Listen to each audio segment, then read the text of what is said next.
Hey guys, so today my mom told me to go pick like fruit and vegetables and stuff. So this is all the garden so far. Like I had to go scavenge all over for it.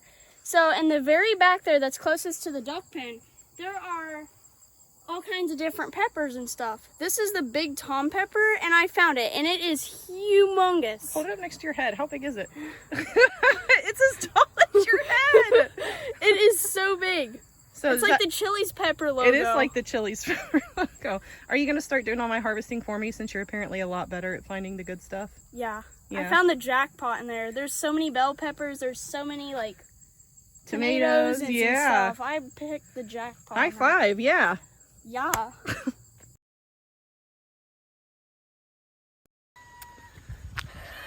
No, breeding season has not started yet. But I feel like one of our junior does maybe didn't get that memo. Dreamer, honey, no. Are you going through your first heat, little girl? Look at that tail. Are you going through your first heat? I know, you're feeling all kinds of feelings. You're not quite sure how to feel about them, but that's your dad. That's your dad. We can't have that. No, we can't have that. We can't have that, lover. No.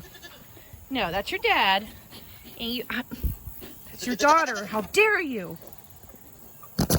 Oh, God, this begins. I was hoping we had another month before this started. All right. Luckily, she's still kind of small enough that I can carry her, but she's starting to struggle. You can't yet, Mama. It's not time yet. It's not time yet. Tell them.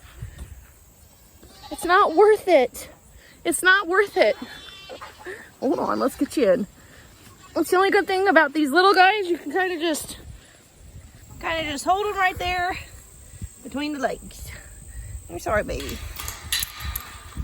Can't have that yet, though.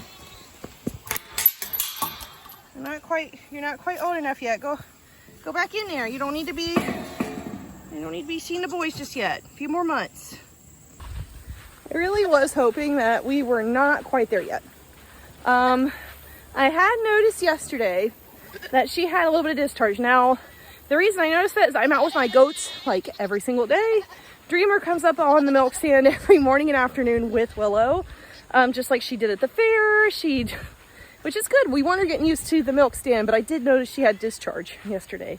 That's one of the telltale signs that you have a goat that is in season. And she's going to be looking for the advances of males. The only bad thing is one of the males is her dad. Not a terrible thing in Nigerian dwarfs to line breed. Up and down is fine on the family tree. Side to side, not so much.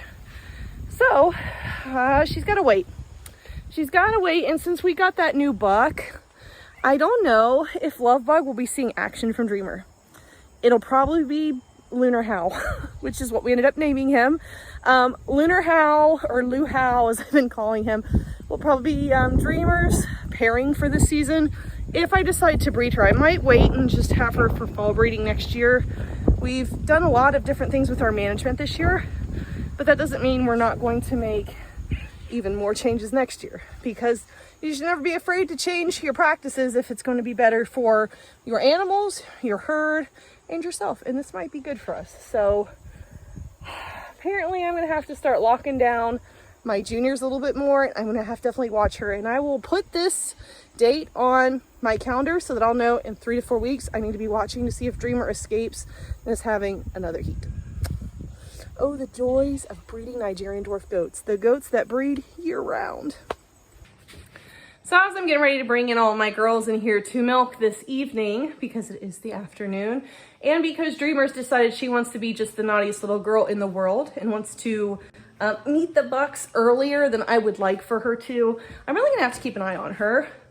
But it really makes me start to think about breeding season. And I have been thinking about it.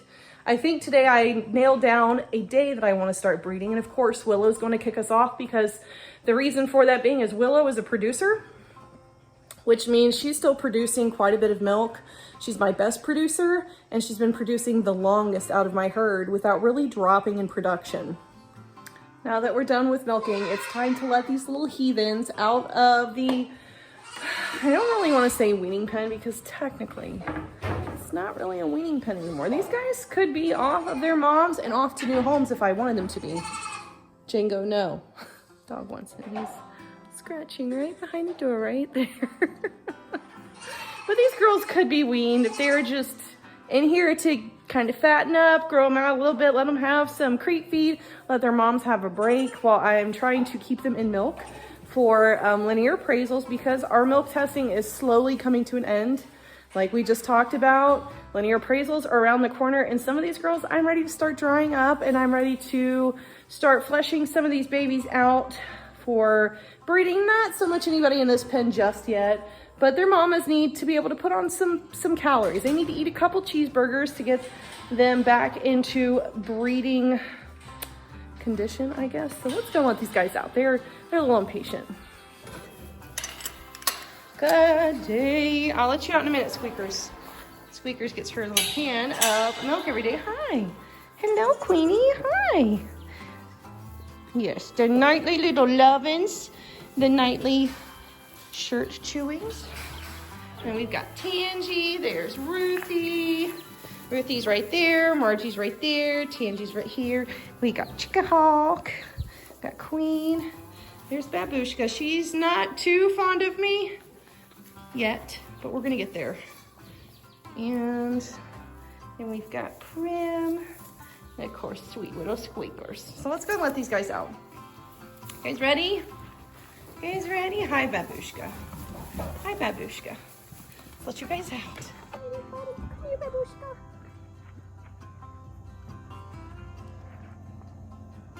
Oh, Squeak, I know.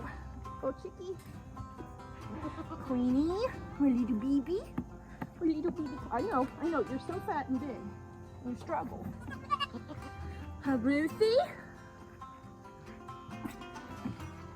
Squeaky staying with me. Hi, Priam. Hi, Priam. Tangy. Good Tangy. Oh. And then we got this beautiful girl here, Margie. Margie. And you come with me, Squeaks. Let's go back in. All right, are you ready for your treat?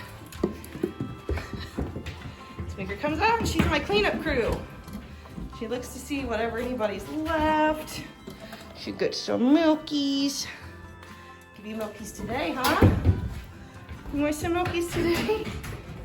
See, she goes and she cleans up everything that the adults may have left behind. Which, depending on the day, how they're feeling, whether they're feeling great, if they're in heat, they don't want to be in here, they're sick of being milked. Sometimes they leave quite a bit behind, but you know, the smallest goat ever. The one that we brought back from the dead is super happy to clean up after them. You know what this means, don't you? Hold on, almost. We're almost there. We really are down on the milk production towards this part of the year. Not to mention, kind of slacked a little bit during my milking season, but we'll do that at the end of the year. We'll do a review on all the practices that I changed on my farm and all of the things I wish I would have done different, because maybe you guys can learn from my mistakes. Because let me tell you what, I make a lot of them. So let's get Miss Squeaker's milk ready. Here we go.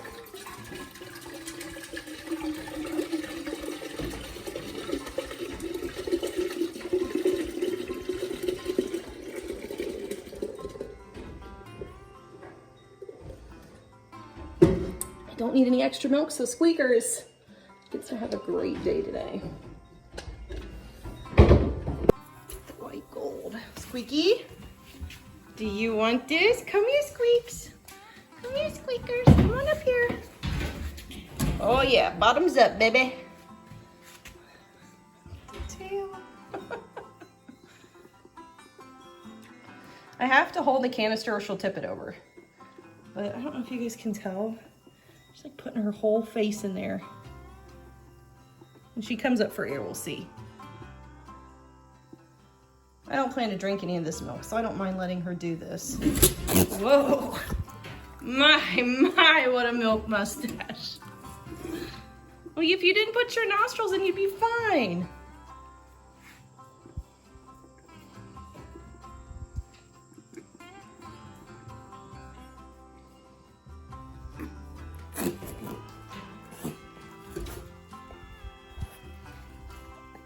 Those aren't the best table manners, dude. I'm gonna take this away from her. She did make quite a big dent in that. Hey, those aren't good table manners. So I'm gonna go have, oops. Are you going into a pre-milk coma, huh? Not quite there yet, falling off. Okay.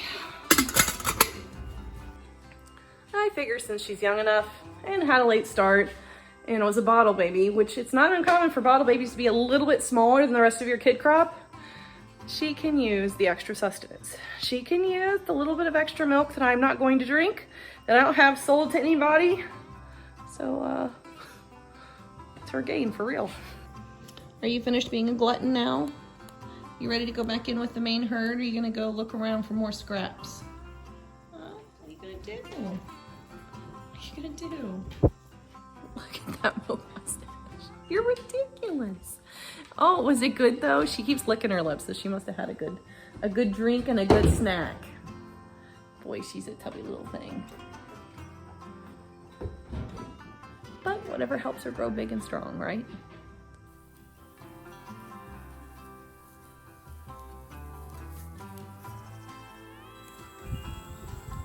These lookalikes are battling it out. I don't think Merida likes it. I think she's trying to make them stop. Oh, Mary.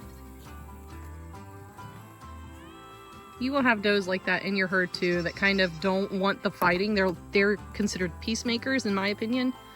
I guess Merida is a peacemaker, while these two are having a dispute. I'm guessing one of them is either in heat or getting ready to go into heat.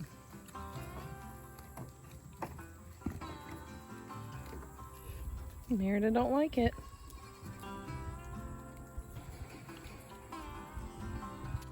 Well, with milking season winding down, breeding season is on the horizon, but before that we have linear appraisals. So make sure that y'all stick with us while we go through our first set of linear appraisals. We hope that you all enjoyed this video. If you did, let us know by dropping us a like, leaving us a comment, and subscribing. But until next time, y'all, we hope you are all staying safe out there and being kind to one another. God bless you. Bye.